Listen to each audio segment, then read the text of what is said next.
आज हम बात करने वाले हैं अटल पेंशन योजना के बारे में। अटल पेंशन योजना एक सेंट्रल गवर्नमेंट पेंशन स्कीम है। इससे आप एक फिक्स्ड इनकम जनरेट कर सकते हो रिटायरमेंट के बाद में। तो रिटायरमेंट इसके हिसाब से 60 ईयर एंड अबाव, ठीक है। तो 60 ईयर तक आपको अपना प्रीमियम यहाँ पे देना पड़ेगा। एक फिक्स्ड इनकम होता है, जैसे आप कौन सा पेंशन आप यहाँ पे चूज़ कर रहे हो उसके हिसाब से आपको जो अमाउंट है वो कैलकुलेट होकर आपको बोल देगा बैंक्स, ठीक है।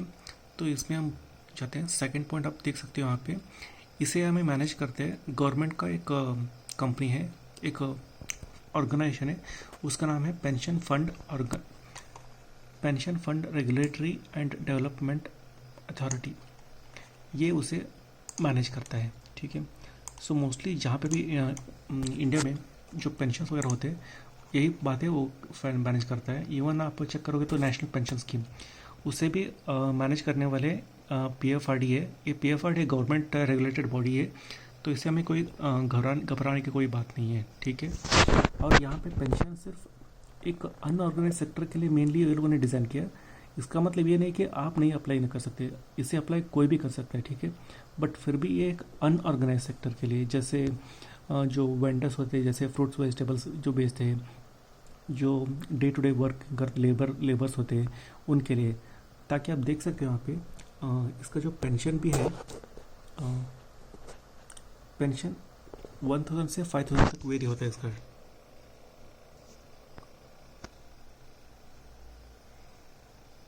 सॉरी, इसका पेंशन भी देख सकते हो। तो ये pension varies from 1000 to 5000 per month, ठीक है। ये आपको मिलेगा हर महीने आफ्टर 60 ईयर्स, ठीक है।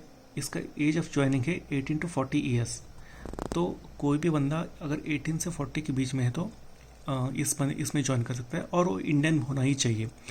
अगर वो NRI वगैरह है तो वो अप्लाई नहीं कर सकते इसके लिए, सिर्फ वो इंडियन ही होना चाहिए, ठीक है।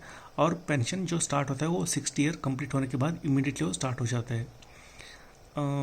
All citizen can join here without any restriction. So that means is, अगर आप समझ लो आप एक कंपनी में काम करते हो, आपको PF PR है, समझ लो आपको NPS में भी आपने अप्लाई कर चुके हो, तो तब भी इसमें आप अप्लाई कर सकते हो, ठीक है, अटल पेंशन योजना। और उसका जो डॉक्यूमेंट्स है मैं उसका लिंक भी यहाँ पे डिस्क्रिप्शन में ऐड कर दूंगा, ताकि आप उसे चेक करके रीड करो उससे पहले, ज्वाइन करने से पहले, ठीक है।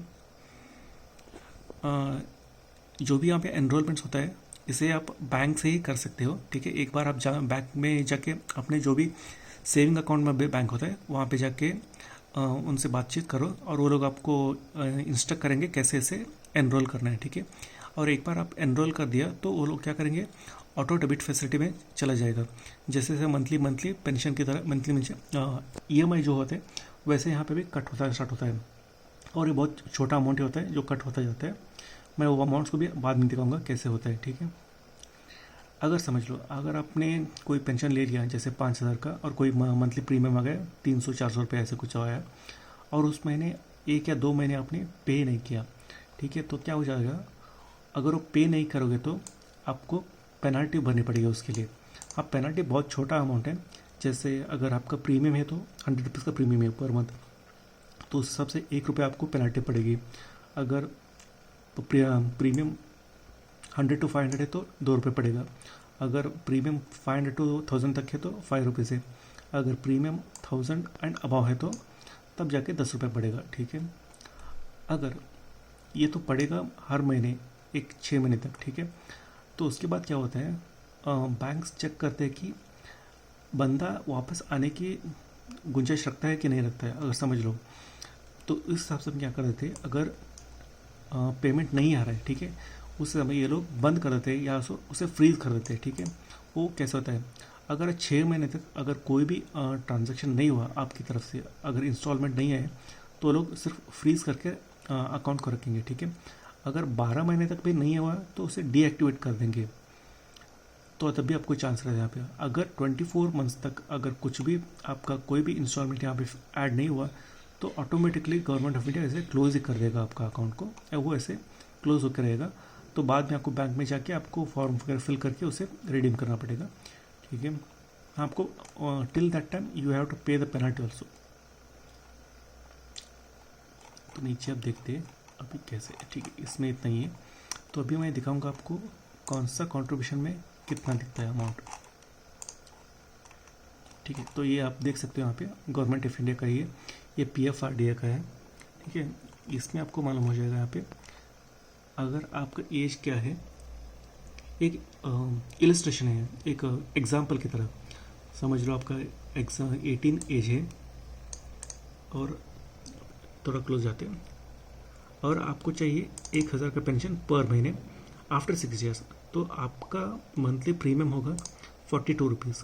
ठीक है, अगर समझ लो आपको चाहिए 5000 रुपीज़ का मंथली, क्या बोलते हैं, मंथली क्या बोलते हैं, हाँ मंथली पेंशन अगर 5000 का चाहिए, तो जब आपका प्रीमियम बढ़ जाएगा वो हो जाएगा 210 रुपये। ठीक है, उसी हिसाब से जैसे जैसे एज बढ़ते जाएगा आपका एंट्री एज, तो वैसे वैसे यहाँ का प्रीमियम भी बढ़ता जाएगा। जैसे समझ लो 18 की एज में 1000 पाने के लिए आपको 42 रुपीज़ का प्रीमियम देना पड़ता था। अगर आप 40 के एज में हो तो 290 रुपीज़ आपको देना पड़ेगा। ठीक है, वैसे आपको 5000 का 40 ईयर्स में 1454 रुपीज़। ठीक है, ये क्या होता है, जैसे जैसे एज बढ़ते जाता है वो वैसे वैसे यहाँ पे प्रीमियम भी बढ़ता जाएगा, क्योंकि आपका एज ऑलरेडी बढ़ चुका है और आपका रिटायरमेंट का एज भी बहुत क्लोज आ चुका है, इसके लिए वो लोग बढ़ा देते हैं। हाँ, मगर इससे कोई ज़्यादा फ़र्क तो नहीं पड़ेगा, वो मैं आपको आगे दिखाऊंगा, क्योंकि टोटल जो कैलकुलेशन हम करते हैं वो हमेशा सेम ही आता है। ये प्रीमियम जो भी है यहाँ पे अगर आप टोटल कैलकुलेट करोगे over a period of time वो उतना ही आता है। जैसे अगर आप देखते हैं यहाँ पे जो भी यहाँ पे डॉक्यूमेंट्स यूज़ कर रहा हूँ ये सारा वही जो गवर्नमेंट ऑफ इंडिया के डॉक्यूमेंट्स हैं। ठीक है, हाँ अभी देखो यहाँ पे अगर आपका एज 18 था, ठीक है, ये कौन सा, हाँ 1000 का पेंशन के लिए है। ठीक है, तो इसे हम क्या करते हैं, अगर आपका एज है 18 तो आपका मंथली कॉन्ट्रीब्यूशन था 42। ठीक है, उसके हिसाब से आपने कॉन्ट्रीब्यूशन कितना हो गया टोटल, जब तक 60 ईयर्स आपका रीच हुआ तब तक आपने कंट्रीब्यूट किया था 1.7 लाख रुपीज़। तो उसी हिसाब से अगर आपका एज अभी 40 है, ठीक है, आपका मंथली कंट्रीब्यूशन हो गया 291 रुपीज़, तो तब भी 1.7 लाख रुपीज़ होता है, क्योंकि वो लोग ये मैनिपुलेट क्या बोलते हैं, इसे एडजस्ट करके ही आपको बोलते हैं इतना आपको प्रीमियम पे करना पड़ेगा, तभी जाके एक कॉर्पस जो एंड में आता है वो आता है। ठीक है, और इसका एक बेनिफिट मैं बोलता हूँ यहाँ पे इस अटल पेंशन योजना के बारे में। अगर आप अटल पेंशन ले रहे हो, समझ लो मैंने लिया है, मैं मेरा ही खुद का एग्जाम्पल पे बोल दूंगा। समझ लो अगर मेरा एज है 30 तो मैं 60 ईयर्स तक मैं इसे पे करते रहूँगा, तो मेरा प्रीमियम पड़ रहा था 116 रुपीज़, तो मेरा टोटल हो गया 1.7 लाख रुपीज़। ठीक है, so what will happen is like after attaining 60 years, जब मैं 60 ईयर का हो जाऊंगा तो मुझे हर महीने 1000 का पेंशन मिलेगा। तो वो जब तक मिलेगा तब तक मैं मेरा डेथ ना हो जाए। ठीक है, समझ लो अगर मेरा डेथ हो गया अभी तो आगे क्या, आगे मेरी वाइफ को यही पेंशन रोल आउट हो जाएगा, जैसे उसकी डेथ होने तक 1,000 मिलते जाएगा। ठीक है, उसके बाद क्या होगा, जो ये 1.7 लाख रुपीज़ यहाँ पे दिख रहा है, जो मेरे बेटे जो होते हैं, बेटे या बेटी कोई भी होता है यहाँ पे मेरा वारिसदार होते हैं, उनको ये 1.7 लाख रुपीज़ हैंड ओवर कर देते हैं लोग। तो ये मैं यहाँ पे दिखा सकता हूँ यहाँ पे। ठीक है,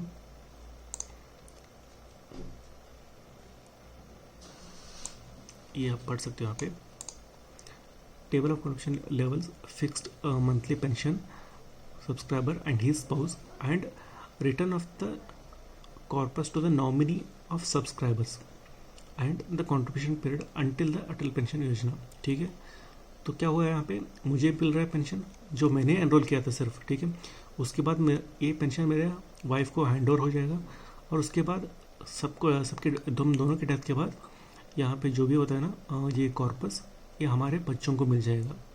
तो एक विन विन सिचुएशन है, जो एक हम अगर यहाँ पे पेंशन बहुत कम है फिर भी जितना भी है अच्छा ही है। तो ये 1000 हो गया, यहाँ पे 2000 का आ रहा है। ठीक है, 3000 है, 4000 है, 5000 है। तो मैंने क्या कर दिया था, 30 की उम्र में 5000 के पेंशन के लिए अप्लाई कर दिया था। तो मेरा ये अमाउंट हमेशा डिडक्ट होते ही रहता है। तो जब मेरा डेथ हो जाएगा तो मुझे जो भी मेरे और मेरे वाइफ का दोनों का अगर डेथ हो गया समझ लो, उसके बाद तो 8.5 लाख रुपीज़ तो मेरे जो भी नॉमिनी होंगे उनको मिलेगा। तो उससे पहले हम सोच लेते हैं ये कैसे बेनिफिट हो जाएगा। अगर समझ लो मैंने कितना भी यहाँ पे किया था 8.5 लाख रुपीज़, ठीक है, to get a monthly pension of 5,000 rupees. तो आप सोच सकते ना इतना बड़ा अमाउंट पे करोगे, उसके बाद 5,000 रुपये आपको मिलेगा, तो ये बेनिफिट है या नहीं है। तो मैं थोड़ा सा सिंपल से बोल दूंगा, मेरा एज मैं 80 तक मैं जी लूँगा, ठीक है, ऐसे हम सोच सकते हैं ना। 60 to 80 अगर मैं मैक्सिमम पकड़ रहा हूँ जैसे, तो 60 to 80 कितना होता है। हाँ, हर साल मुझे गवर्नमेंट ऑफ इंडिया पेंशन की तरह 60,000 रुपये तो दे देगा, क्योंकि 5,000 रुपये इंटू 12 60,000 रुपये मिल गया, तो मुझे 60,000 रुपये मिल गया। तो 60 to 70 ईयर्स तक क्या हो जाएगा, 6 लाख रुपये वहीं पे मिल गए मुझे, ठीक है। उसके बाद नेक्स्ट 10 ईयर्स तक 80 एज तक मुझे और 6 लाख रुपये मिल गया, तो मेरा अभी कितना अमाउंट मिल गया मुझे वापस, 12 लाख रुपीज़ ऑलरेडी मिल चुका है। उसके बाद मेरा डेथ हो गया 80 पे, समझ लेते हैं हम, it is an assumption, okay, do not take it as seriously. उसके बाद 80, अगर समझ लो मेरी wife another 10 years she lives, तो कितना हो गया, तो उसको और 6 लाख रुपये मिल गया यहाँ पे, तो कितना हुआ 6, 12, 18 लाख तक आ गया यहाँ पे पैसा, 12, 18 लाख आ गया, ठीक है। उसके बाद समझ लो वो भी 10 साल के बाद उसका देहांत हो गया, तो अभी क्या हुआ, बाकी बचा जो यहाँ पे कॉर्पस से 8.5 लाख रुपीज़, वो हमारे जो भी वारिसदार होते हैं, बच्चे वगैरह होते हैं, उनको मिल जाएगा। तो हमें कितना मिला, टोटल हमने इन्वेस्ट किया था 8.5 lakh rupees over a period of time. तो उसके बाद मुझे मिला अभी टोटल कितना प्रॉफिट मिला, टोटल अमाउंट कितना मिला, 6, 12, 18 लाख रुपीज़ होता है, 18 लैक्स। उसके बाद कितना 18 + 8 26.5 लाख रुपीज़ मुझे टोटल मिल गए हाथ में।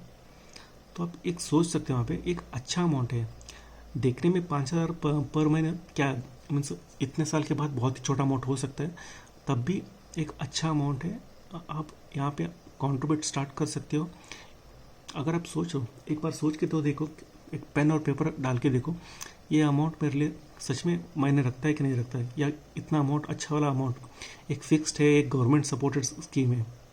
अगर आपको अच्छा नहीं लग रहा तो कोई आपके घर में कोई अगर मेड है, ड्राइवर है, उनको एक बार समझाओ, अगर उनको चाहिए तो वो लोग जाके ले लेंगे, अगर उनको नहीं चाहिए तो I think they can leave it, so it's up to them, और else leave about them, so you can think about yourself. It's a good pension scheme also. If you have not taken any pension scheme as of now, please go ahead with this one pension scheme, because at least in a life we should have at least 1 or 2 pension schemes so that they can support it. Do not think about that LIC. LIC is not a pension scheme.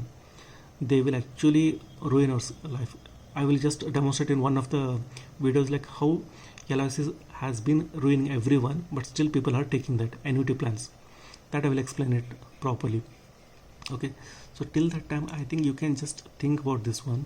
So I think this is a great scheme introduced by the government of India. If you're fine, I think you can go with this, and if you have still doubts, you can just read out a document properly, you will get a clear idea. Okay, if you still have any smaller doubts in this video, you can just message me back. I will just reply to your comments. And if you think that okay, my comments are not feasible for you, if you want to go with a bank, then you can go ahead and bank and approach them and ask them. Sometimes bank won't entertain because they won't get much commission here in these schemes, so that's why they won't entertain this kind of schemes. They will just go with the schemes where they will get much good commissions, so that हाँ just like equity mutual fund अगर वो बेच रहे तो उनको अच्छा commission मिल जाएगा, तो उससे वो लोग वही एंटरटेन करेंगे।